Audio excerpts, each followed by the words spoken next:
Sejam todos muito bem-vindos ao GS1 Talks, oferecido por R. Asbeck, Varicred, AW Realty, Atier Von Hatt. Nesse episódio, nós vamos abordar as inovações e desafios no setor varejista, com foco especial na inteligência artificial. Nós estamos aqui com os nossos convidados, especialistas no assunto, o Eduardo Terra, da BTR Varese, o Sam James, do Carrefour, o Alexandre Maioca, da Farmácias Licey, e a Fátima Mellen, da Connection. Muito bom ter vocês aqui, para a gente já começar entrando com esse tema da inteligência artificial. Eduardo, como a inteligência artificial está transformando o setor varejista? Muito bom, obrigado. Prazer estar aqui com vocês, falando de um tema tão relevante, né? Acho que a inteligência artificial ela vem numa onda que não começou ontem, de digitalização de um setor que sempre foi muito analógico, que é o setor de varejo, né? Então, acho que ela é mais uma camada de uma série de ondas de digitalização que a gente viu passar por várias, né? A pandemia foi um acelerador desses.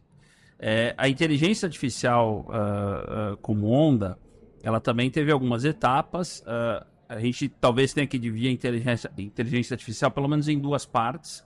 A gente pode chamar primeiro a inteligência artificial mais clássica, que é mais complexa, que transforma dados em algoritmos em decisões e vão mudar, por exemplo, o varejo na maneira com que ele compra, abastece produtos, aloca funcionários, faz entregas. Então, vamos chamar isso de uma inteligência artificial mais clássica, que modela algoritmos e facilita decisões.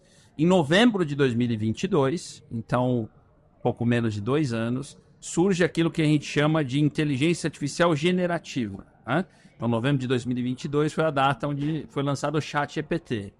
O que muda ali, né?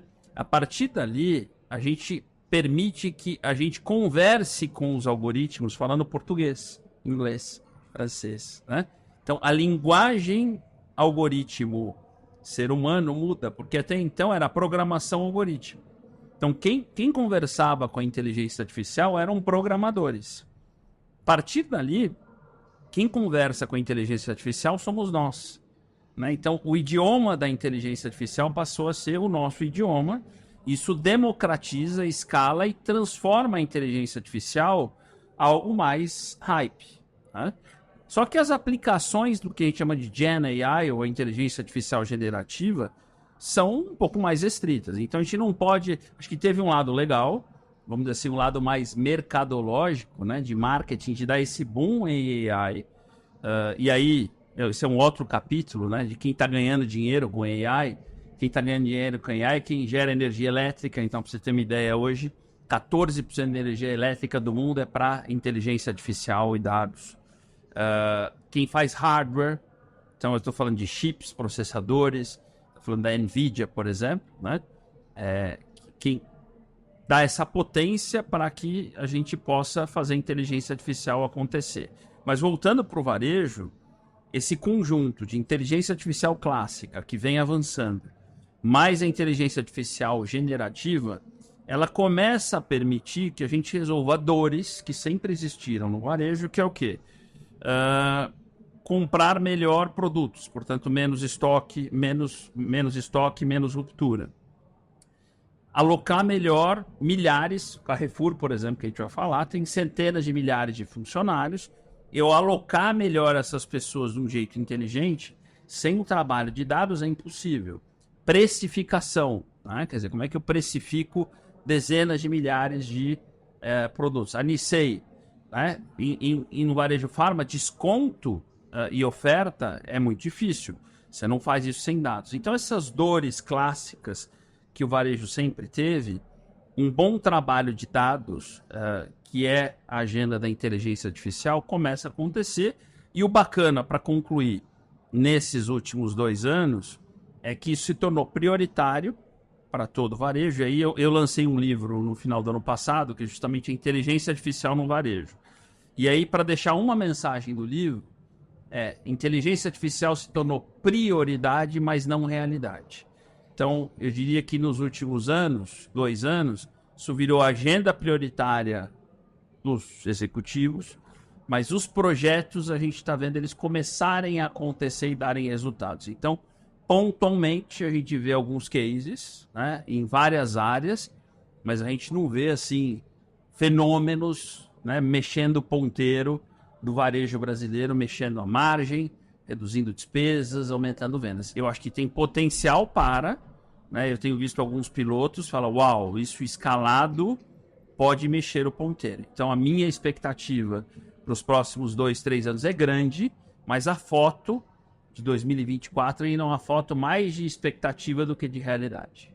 Feito. Fiz um breve apanhado sobre um tema que está gerando muito interesse. Sam, você poderia compartilhar com a gente quais são os principais desafios enfrentados pelo Carrefour para implementar a inteligência artificial nesses processos? Eu acho que tem dois principais. Um já resolvido e um que continua. O primeiro que a gente enfrentou foi um de organização de dados mesmo. Porque inteligência artificial nada mais é do que um modelo preditivo. Então, se você coloca dados ruins para dentro do modelo, você vai ter respostas ruins saindo do outro lado. E há 2 anos atrás, 2 anos e meio, o dado do Carrefour estava muito desorganizado. E sem governança, várias fontes, então nem sempre tinham uma fonte única de informação e essas fontes se conflitavam e tal. Então, a primeira coisa que a gente fez, e exige muito trabalho, é uma casa. Ter uma base de dados limpa, com fontes únicas de informações. Isso não só é bom para o IA, mas também para o negócio. Você deixa de ter reunião falando sobre não, meu número é esse, meu número é esse, todo mundo discute qual é o número e investe qual o caminho para frente. Aí, a partir disso, a gente investiu muito em time de data science, etc. A gente tinha, acho que, um data science quando eu cheguei 2 anos atrás. Hoje a gente tem 3, 4 squads de data science, 15 modelos em produção e tal.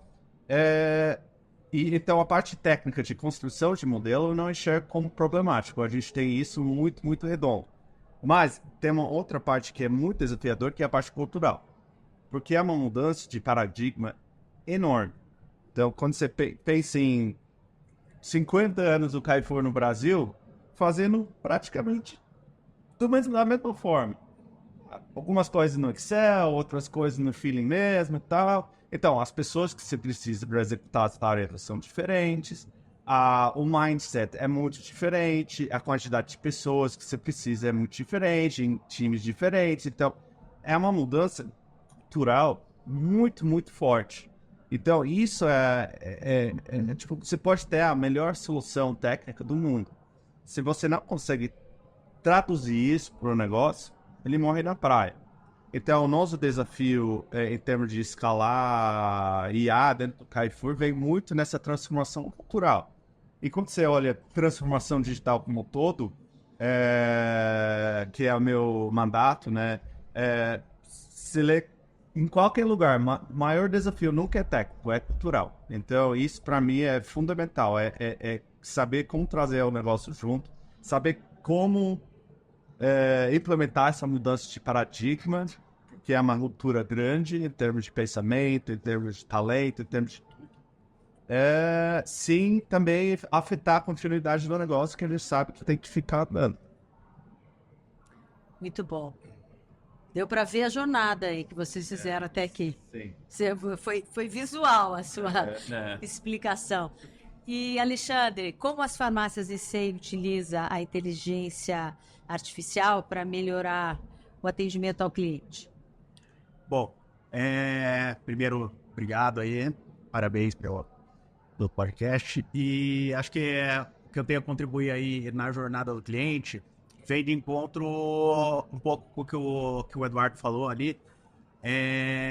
A gente não tem... A gente primeiro olhou para essa inteligência artificial mais clássica, então pensando em organização de dados, nessa jornada que o próprio Sam comentou, a gente vem desde 2018 já numa jornada de organização de dados aí, E quando a gente pensa no cliente, as primeiras ações que a gente tem são predição de comportamento do consumidor, um sistema de CRM que consiga fazer as promoções personalizadas. Então, esse é o primeiro impacto para o cliente, mas muito nesse conceito de analisar os dados que a gente tem e fornecer a melhor estratégia para o cliente.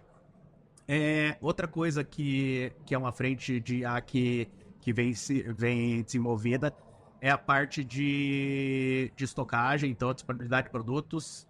O FII, ele não é a parte mais, vamos dizer, glamourosa, mas é um grande atrito, eu acho, para a gente como farmácia. A disponibilidade de produtos é um dos principais tópicos quando a gente olha motivos para que o cliente saia da minha loja.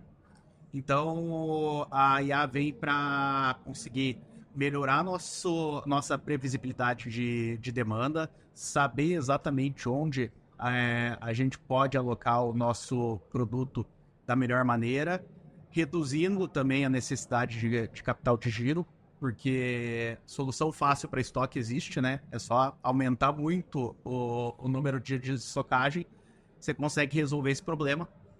Mas a gente, como uma rede de mais de 400 lojas, você ter o produto certo no lugar certo é muito importante, e a IA vem para ajudar a fazer com que a gente aloque esse no lugar certo.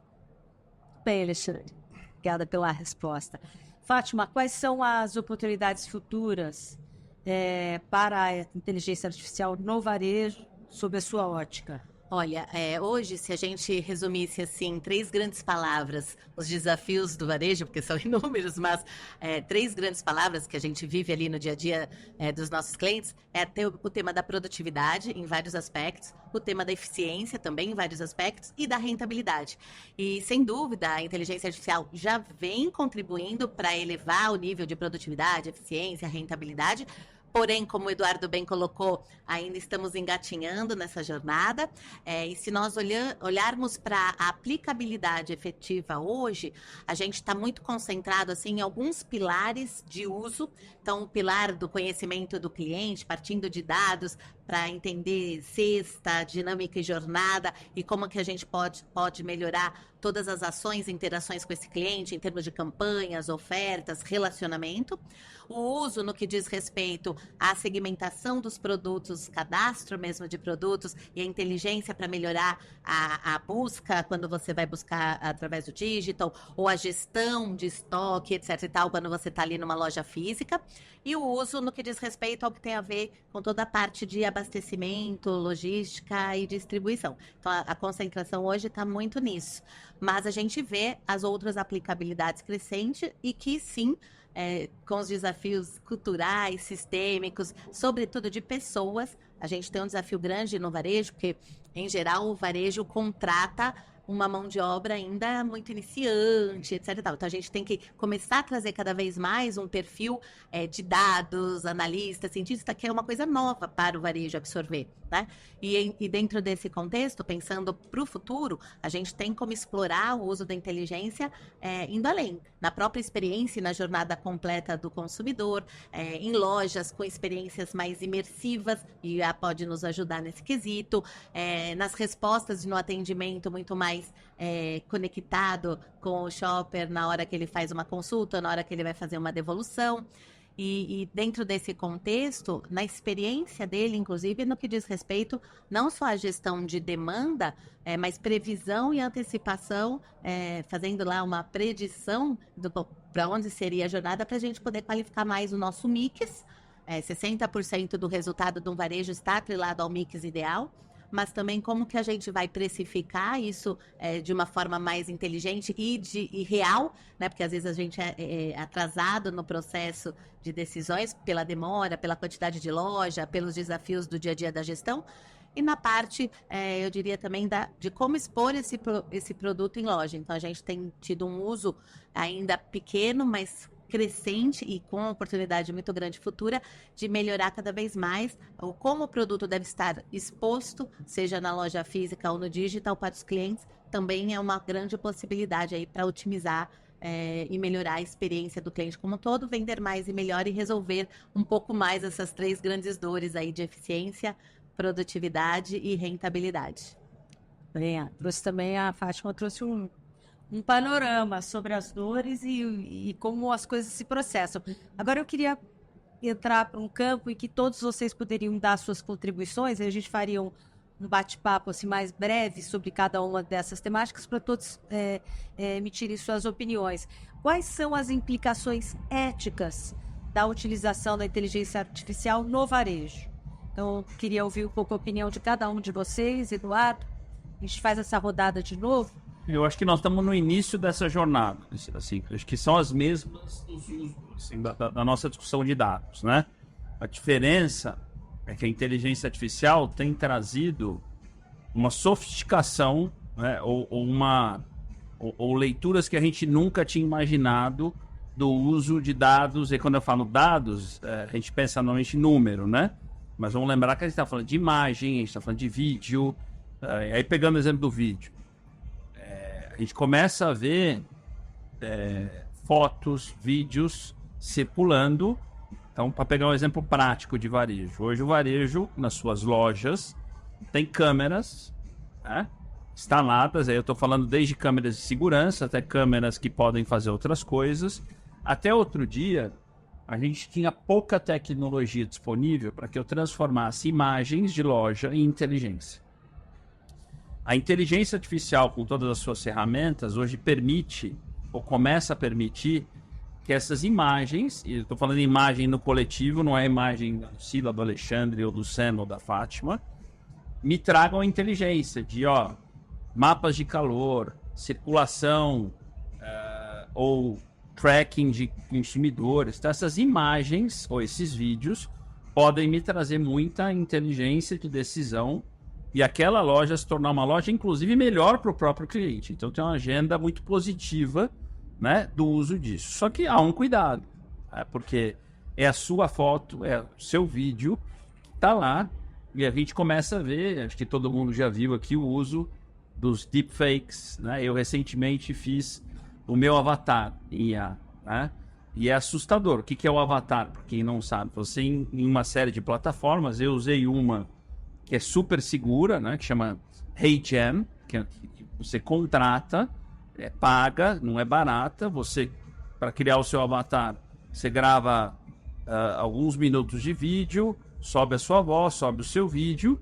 A partir dali, se eu subir um texto de 3 horas sobre a política do Afeganistão, sai uma palestra minha em qualquer idioma sobre aquilo que nenhum de vocês vai conseguir dizer que não sou eu fazendo. Isso é o avatar, tá? Então, isso é para dar um exemplo. Nós estamos em 2024, da potência do uso e dos limites, que é a tua pergunta, ético disso. Então, não há ainda um consenso no mundo dos limites, né? A gente tem as legislações locais de uso de dados, né? No caso do Brasil, é LGPD. A legislação europeia é muito robusta, a americana está chegando nisso. Mas sobre inteligência artificial, eu tenho acompanhado algumas discussões, a gente está em processo de discutir até onde nós vamos, o que pode e o que não pode. Então, o processo não está maduro, né? E os grandes players, os países, estão mais ou menos nivelados, ou tem e hoje está todo alguém mundo já aprendendo, fez, todo mundo aprendendo porque junto? não existem decisões, existem preocupações, né? E aí, hoje o que você olha, no caso do Brasil, é LGPD, que é o meu cliente permitiu o uso daquele dado, sim ou não. Se eu tenho chamado opt-in do meu cliente, eu posso trabalhar com aquele dado. No meu exemplo do vídeo, vou dar um último exemplo para ficar claro. A gente já teria tecnologia hoje para que, caso eu tenha a sua foto, uma câmera, se você entrasse numa loja e eu reconhecesse que era você, e eu te falasse assim: bom dia, boa tarde, boa noite, Lucina. Eu já teria tecnologia, mas eu não posso fazer isso.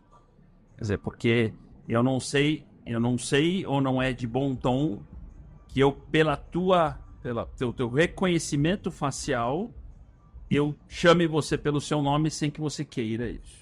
Então esse é um exemplo legal de o que a tecnologia faz versus os limites da ética ou do que poderia ser feito. Entendeu? Então, a tecnologia vai avançar mais rápido do que poderá ser feito ou não com ela. É isso. Vocês querem fazer uma colocação sobre isso? Bom, eu digo, tipo, o problema do IA no varejo não vai fugir muito do problema do IA por toda a ética, que é um negócio que é muito faminto de dados. Inclusive, o maior gargalo hoje para os modelos melhorarem é que eles já consumiram todo o conhecimento da humanidade, já não existe mais dados para eles ingerirem. Então, pro varejo vai ser a mesma coisa. Quanto de dado a gente vai usar? Eu acho que o governo, a legislação está sempre atrasada frente à realidade do momento, ainda mais com essa... A realidade é uma engrenagem muito ligeira. Então, LGDP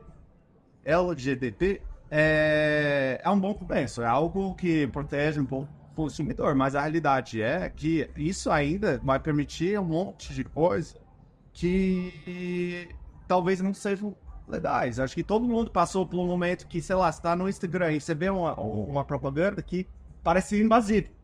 Você falou, caraca, tá me escutando? Como assim? Tá me Eu falei disso faz 5 minutos. Você já...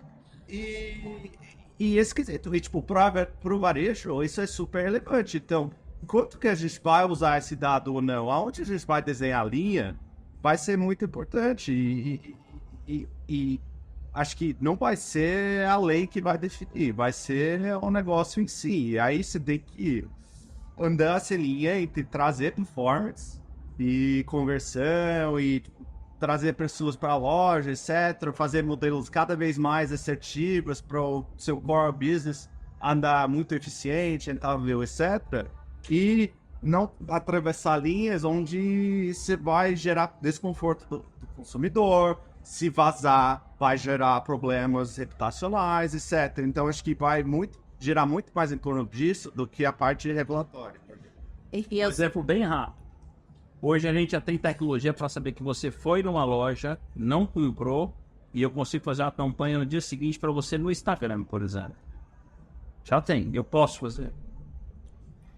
Eu vi algumas coisas assim, o pai descobriu que a filha estava grávida nos Estados Unidos, quando ele recebeu o pacote de fraldas da promoção. É isso aí. Enfim, então a Isso gente já sabe faz que já... uns 15 anos.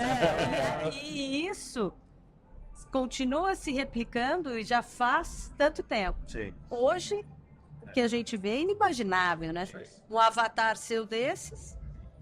Assusta. Eu assisto e assusto. Assusta. Mas eu acho que tá todo mundo disposto no varejo aos erros que virão em decorrência disso? Eu acho que eu só acrescentaria um ponto, além da questão da governança de dados, do uso em si, da interação, né, com o cliente, com aquele... Porque a gente está falando de diferentes perfis, diferentes necessidades, diferentes crenças, valores, ética, etc. Então, como que a gente... Acho que um grande desafio que está pouco ainda sendo também considerado é como que a gente vai, mais do que criar lei, é como que a gente vai gerenciar tudo isso e ativar e atuar sobre tudo isso, né? Então, a gente ainda está numa jornada assim, muito engateante. Se fala muito da questão de ética, se fala muito da questão da governança, do uso, do cuidado e etc. Mas a gente tem um agravante, até pela questão, pensando aí no quesito de regulamentações, cuidado para não se cair em burocracias, que é muito natural acontecer no Brasil, né? E ao mesmo tempo, como que a gente vai administrar, gerenciar e atuar sobre tudo isso? Acho que essas preocupações ainda estão muito, né, ainda sendo aí pensadas, nem tão... Eu acho que tudo ainda é muito novo, né? Todo esse movimento vem numa avalanche aí nos últimos anos, mas quando a gente pensa nos algoritmos mesmo, se não for essa enxurrada de dados e esse uso massivo e esse treinamento dos algoritmos, isso não funcionaria, né? Então, do mesmo jeito que todo mundo quer receber a melhor oferta para ele mesmo e usufruir dessa condição, ele também não gostaria de ter seus dados expostos e, às vezes, nesse caso agora tem uma briga entre Meta, Facebook, falando sobre o uso de dados para treinar algoritmos e o pessoal tem se posicionado contra o uso dessas informações para treinar os algoritmos. Exato. Mas se não for dessa forma, eles também não vão funcionar, né? Então, acho que é difícil você regular uma coisa sem você realmente daí colocar uma trava burocrática, como a Fátima Merli colocou, sobre o assunto e você frear aí essa jornada de transformação. Na sua opinião, Alexandre, como que as empresas podem fazer para integrar a inteligência artificial nas suas operações com a realidade que a gente tem hoje? Vocês, por exemplo, na experiência de vocês, como que vocês estão se preparando para integrar essa nova opção, né, a generativa e tal, nas suas operações? Eu acho que a gente, como outras empresas, a gente já... O primeiro ponto é trabalhar para a organização dos dados. Então, assim como foi feita a lição de casa lá no Carrefour. Não tem como você trabalhar e integrar a parte de inteligência artificial sem você ter os dados organizados dentro da sua empresa, sem você ter um acesso, uma arquitetura que facilite o acesso dessas informações. Então, no passado eram bastante servidores que eram quase caixas pretas ali, que ninguém podia acessar, que você não podia acessar os dados.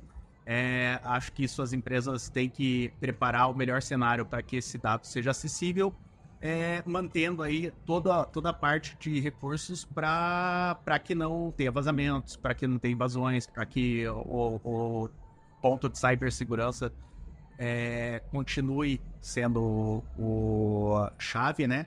Então, em relação a IA para as empresas, eu acho que são os pontos que a gente tem a tratar. Vamos fazer uma rodada sobre investimento nesse segmento, cada um falando um pouco do seu setor, da sua expertise. Vou começar aqui com o Sam. Investimentos para aproveitar ao máximo a capacidade da inteligência artificial que a gente tem disponível hoje. É algo muito relevante para o processo? É compensador? Vocês estão abertos a isso? Como que a empresa está enxergando? Em termos de investimento, é um investimento relevante que a gente faz.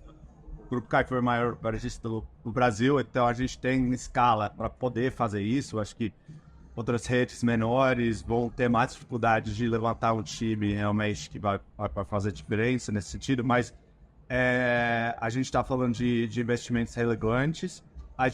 Esse time tem como KPI principal o retorno do dinheiro. Então, por ser um time que trabalha com dados, né, tudo que a gente faz é teste. Qualquer modelo que a gente vai colocar vai ser testado contra a situação atual. Então, eu consigo ver, toda vez que eu implemento um novo modelo, ele me trouxe X de dinheiro de volta. E a meta do time é trazer 2,5 vezes o investimento que a gente coloca dentro de volta em margem no ano.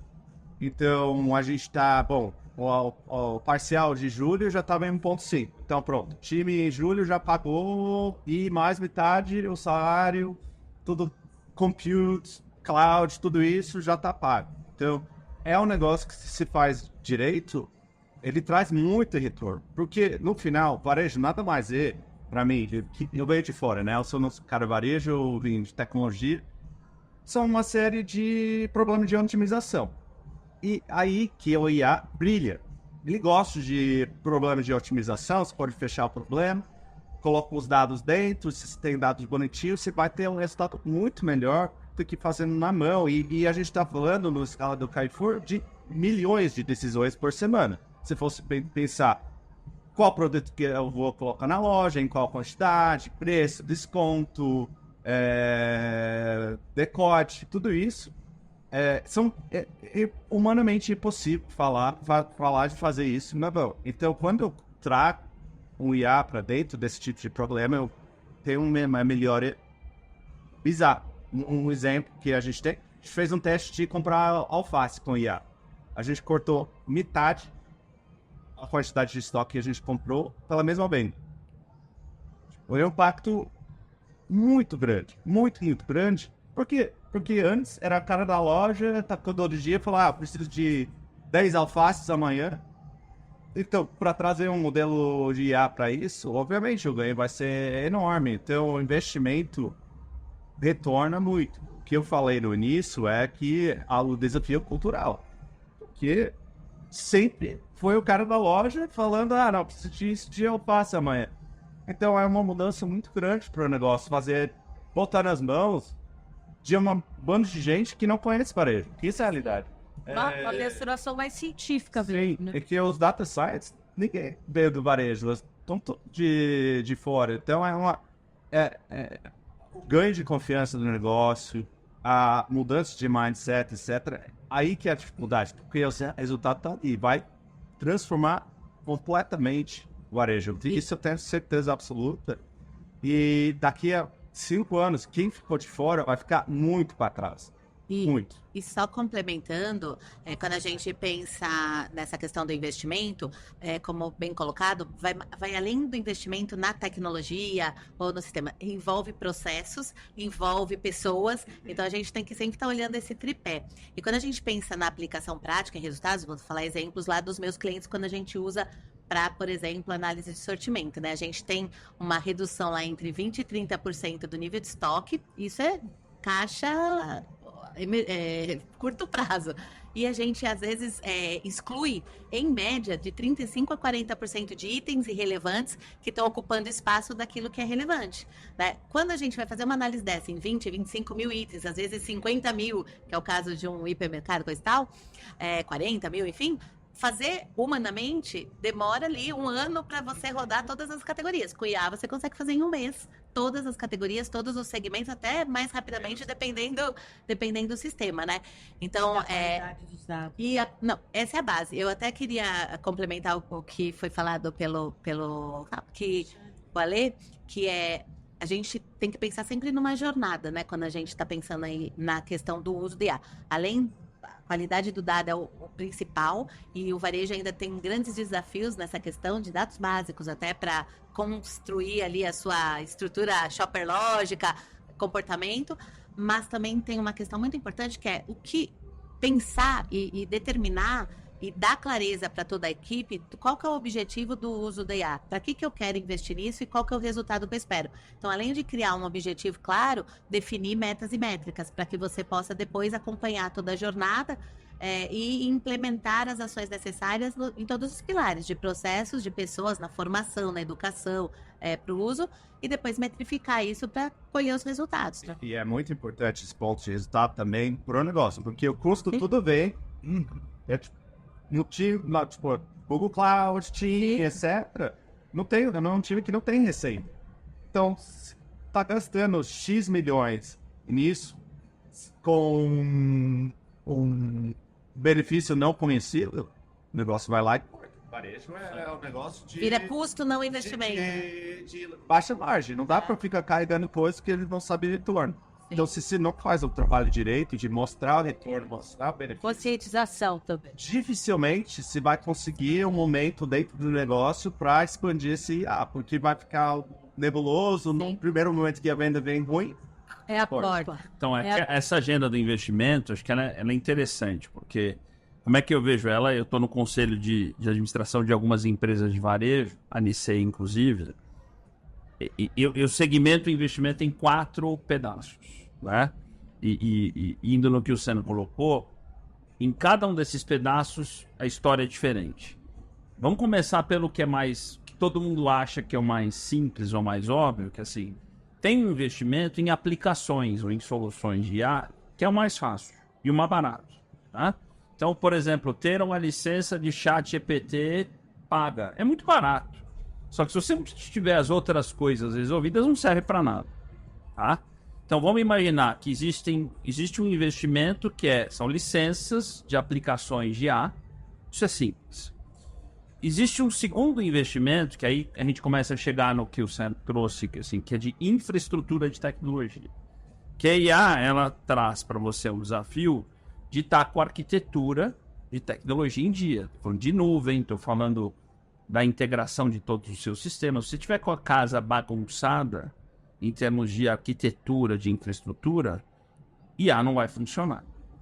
E isso o varejo na grande maioria dos casos, não dá com a casa em ordem. Então, o que eu tenho assistido é que com a chegada desse boom do IA, isso tem acelerado essa discussão de arquitetura. Isso é caro. Junto com essa discussão, tem o trabalho de dados, né, que ele colocou bem, que está junto ali com esse trabalho de arquitetura, mas o dado normalmente no varejo está um pedacinho em cada lugar. Aí você tem dados diferentes, que é o que a gente chama de dados em silos, o dado não é único. Fazer esse trabalho que ele relatou nesses 2 anos e meio é muito difícil e caro também. Então essa agenda de organizar dados, organizar arquitetura, leva tempo e custa dinheiro, mas tem que ser feita. Uma vez feito isso, aí sim você vai começar a trazer startups, big techs, que vêm com soluções incríveis de IA, que são baratas, que vão funcionar e que vão te trazer o quarto desafio.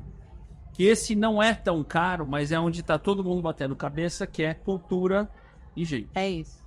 Né? Que é preparar os times para mexer com tudo isso.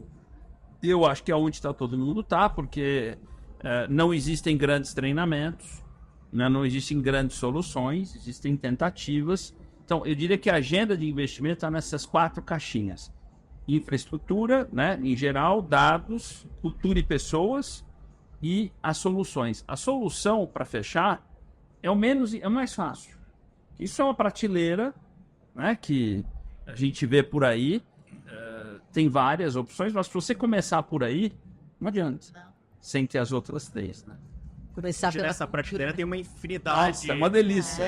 O que tem startups ou pessoas tentando acessar é uma infinidade de ferramentas, mas também tem que entender muito no negócio se a ferramenta tem fit ou se realmente ela traz, se ela agrega valor, né? Porque nessa onda pós-ChatGPT, a gente tem muita IA no mercado que, teoricamente, não tem grandes revoluções, não faz grandes diferenciais, né? Então, vai das pessoas que estão ali no comando também filtrar isso para que busque as melhores ferramentas. E aí tem só um detalhe, né? As pessoas não estão fazendo a conta sistêmica da IA, que é o seguinte. Às vezes você contrata uma ferramenta que custa X. Não, barato, né? Só que esta mesma ferramenta, ela te traz um aumento de consumo de dados, que quando você for ver a tua conta na nuvem, ela aumentou 5 vezes, você entendeu? O que custa a ferramenta.